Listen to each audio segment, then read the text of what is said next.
Here's an interview from one of our past shows on Rock and Metal Revival. If you're interested in hearing full shows, go to our Facebook page and check out our list of affiliates for times and places where you can hear Rock and Metal Revival. Right there is the title track from the soon-to-be-released Hell Yeah album called Welcome Home, dude. And digging this. I'm really digging it. There's a lot of pain in these lyrics. Yeah. Wow. A lot of pain. Wow. It's their first release since 2016, man. Wow. Yeah, and we're lucky enough to have their bass player, Kyle Sanders, with us. Welcome to Rock and Metal Revival, Kyle. That's me, man. Thanks for having me. It's great having you on. And like Jerry said, hearing a lot of pain in these lyrics, this had to be a heartbreaking album to record.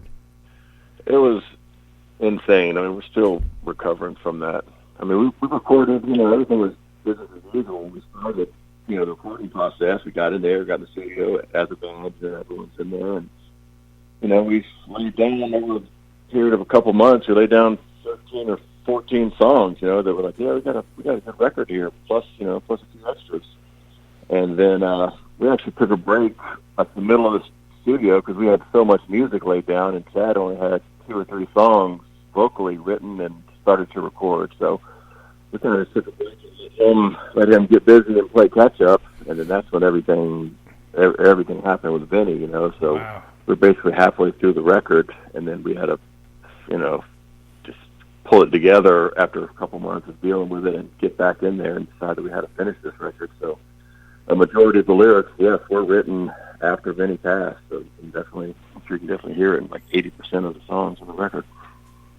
Well, I've been a Hell Yeah fan since since the band started, and seen a lot of shows, and it just, I was looking so forward to seeing you guys getting back out on the road, and I know a lot of your fans are too. And now I just heard that Tom's having some hand surgery, so it's even kicking you back a little further. Yeah, exactly. Well, hopefully. We kind of planned it out too. He's been having some issues. It didn't, it's not affecting his playing yet, but it's something that definitely could if he didn't get it taken care of. So he realized this probably over the summer. So before he had it temporarily taken care of until we got through this last tour, and then he scheduled some surgery for, I believe it's coming up like September 10th. So it's in a window where we have a little bit of downtime. So if all goes well, it should. Recovery time should be okay, and then we can get back at it and finish what we started. So now you've got a new drummer who kind of like had to do like Jake Lee and take over for losing Randy Rhoads, because it's just out of nowhere someone passes, and then you got to step into those shoes, dude. How's he handling this? He was all nerves. Like we did that one show in Vegas. It was like the tribute show, and that's how we kind of started this whole cycle. Like, well, we're going to do this one show in Vegas, just for all the fans and for us, just to get back out there. And that's when we got Roy. Like he was down to do it. We went to him because him and Vinny were close, and Vinny respected his playing, and Roy was a huge fan of Vince, so it was a perfect match as far as that goes. It wasn't just someone outside of the loop, because they had toured together, known each other for a long time, and I played in the band in the early 2000s with Roy. So as far as the fit goes, it was perfect and kind of meant to be. But yeah, for him to step behind that kit and fill those shoes was it was pretty. I don't know. It was, everyone was kind of wrecked before the Vegas show, and then it went off so amazing. Like it was kind of almost like a relief for us that we finally got a show under our belts, and the fans were just going ballistic out there, and really appreciated that we got back out there. And then I think just the positivity and how great everything worked out after that show is when we decided, all right, let's book a tour. So we didn't book a super long tour, like usually they're 6-7 weeks long, and this one was 3.5 weeks. So we're just kind of taking baby steps, man, to get back into it and make sure that we're doing everything the right way and for the right reasons, and tasteful and respectful for Vinny, and just kind of supporting him and his life and legacy. And yeah, it's been surprisingly, and it's been amazingly great this past month. Well, Kyle, you as the bass player and Vinny, you guys are a team, man. You're the rhythm section. You're the thing that drives Hell Yeah. What was it like for you at that Vegas show to turn and look, and he's not there, and you're playing with a new guy? I mean, that's what I was saying too. Like, thankfully, the fact that I have a history with Roy has history with the band as far as like Hellyeah toured with Stone Sour. I played in the band Medication with Roy, so it wasn't completely unnatural. I mean, we did a week of rehearsals before the Vegas show, so I'll definitely admit getting in that room and then we're all together like we usually always have been, and then just looking back, like as he plays it, because he studied Vinny's work. Like we always have like a videographer, our boy Wombat, who comes out on tour with us, and he would set up GoPros on like all over the stage, but a lot of times on Vinny's kit just to capture an entire live set, so we could put together his little live teasers and videos and stuff. And so, I mean, thankfully we had that stuff. So Roy just studied that hour after hour, day after day, and really got all his live act down. Because once you tour on a record for a while, you kind of change it up from what the record is.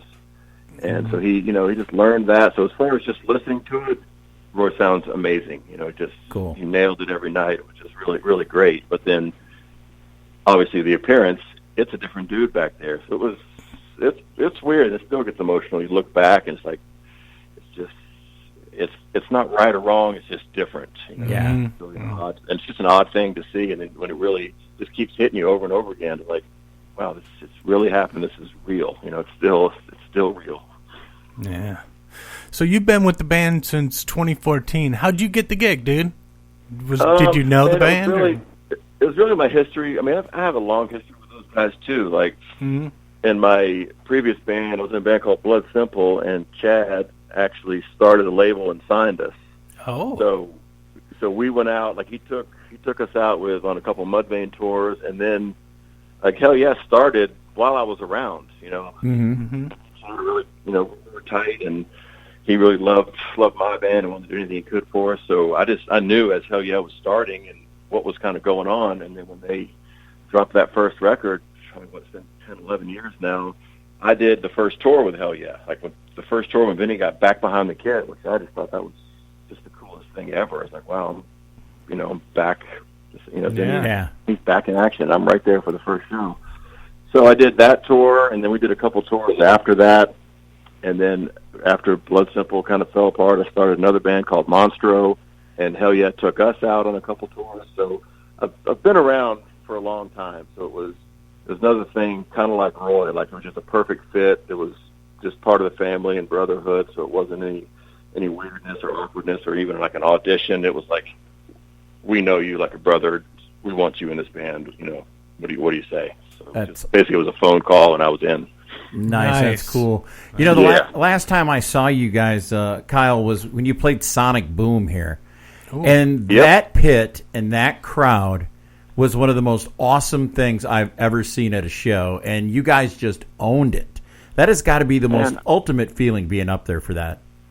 I agree too, and that was like a mid-afternoon set. Like we didn't play super late. Like definitely the sun was still out. I totally remember that show very well.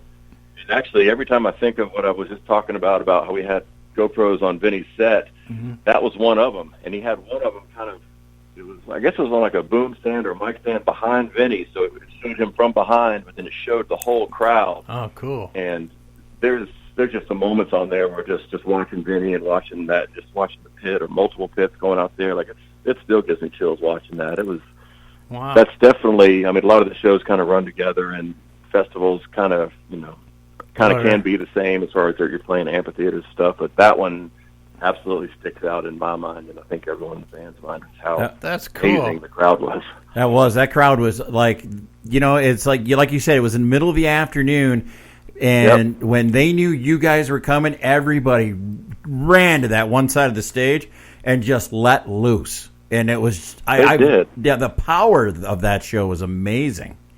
I mean, there was chants before we went on, and then he caught that on film. I was like, wow, something's about to happen here. And we had something to prove too. We play earlier in the day, like you want those later sets, so you think you want them later in the night. We got the lights and the show and all that kind of stuff. We're like, man, we got a 3 p.m. slot or whatever it was, and we just got to get out there and just kick it and nail it and just lay it all out. And that's exactly what we did. And it obviously transferred to the fans and back to us, because It was a sick day. I would love to have that show on DVD. You know what I mean? That would have been awesome. Hey, one of the new tracks, I was streaming through some of the music on this new album. The track I'm really digging is 333. Oh, yeah. Can you tell our listeners a little bit, explain that song to them? That's a trip, man, because this album is obviously Vinny's last piece of recorded music, but that song was all Vinny, and that was the last thing. The record was basically, as far as musically, it was done. We had 13 songs, and we knew we kind of whittled it down to 10 or 11 or whatever it is. So we were happy with it. Everything was great. And then Kevin Turco, our producer, he was working on one part of the song, and he'll kind of loop one part just to analyze it and fix stuff or whatever. And then Vinny just heard it from the other room. He's like, man, play that back. And he kind of played the loop over. And then Vinny just sat out next to him, and he wrote a drum part to it. He's like, let's do this. Then he put that song together just at the end, and and everyone's listening to it. I was like, man, that sounds pretty damn cool. And, Chad was in the other room just buried in plenty of songs for him to catch up on, caught up on. So that song kind of, just got put on the back burner for a minute, but after Vinny passed, that was the first one that Chad dove into, because that was the official last song. And then basically, that's his song. Nice. He put it together. He heard the parts. He loved his drum part loop, so that's what we kind of based it off of. And then we obviously recorded the bass and guitars over after the fact.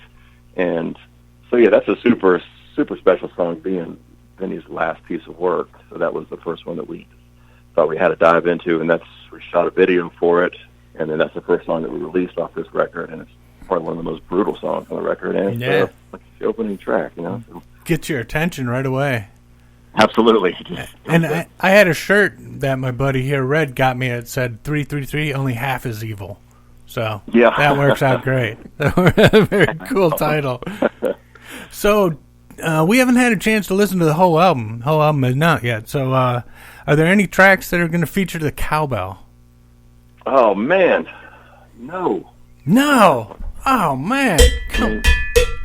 Oh, I hear it. Yeah. I got some new cowbells, too. I just got to get them. We're in Wisconsin, so there's cowbells everywhere. Cowbell, yeah. You can't go anywhere without hitting a cowbell. We did a lot of work in Texas. There's a lot of cowbells. Well, you know what, Kyle? What we've heard of the new album, we love it, and we hope to see Hell Yeah out on the road real soon. And we wish you all the best of luck with this album, man. And the best of Tom on his surgery, man. Yeah. Oh, thanks, man. We're all feeling good about it. We're staying positive, and we've been through enough. So just a little hand surgery. Yeah, that's figure that out and get through it. Yeah. All right, so we're gonna play 333. All right. Kyle, you are always welcome back here on Rock and Metal Revival, my friend. Thanks so much, brother. Appreciate it.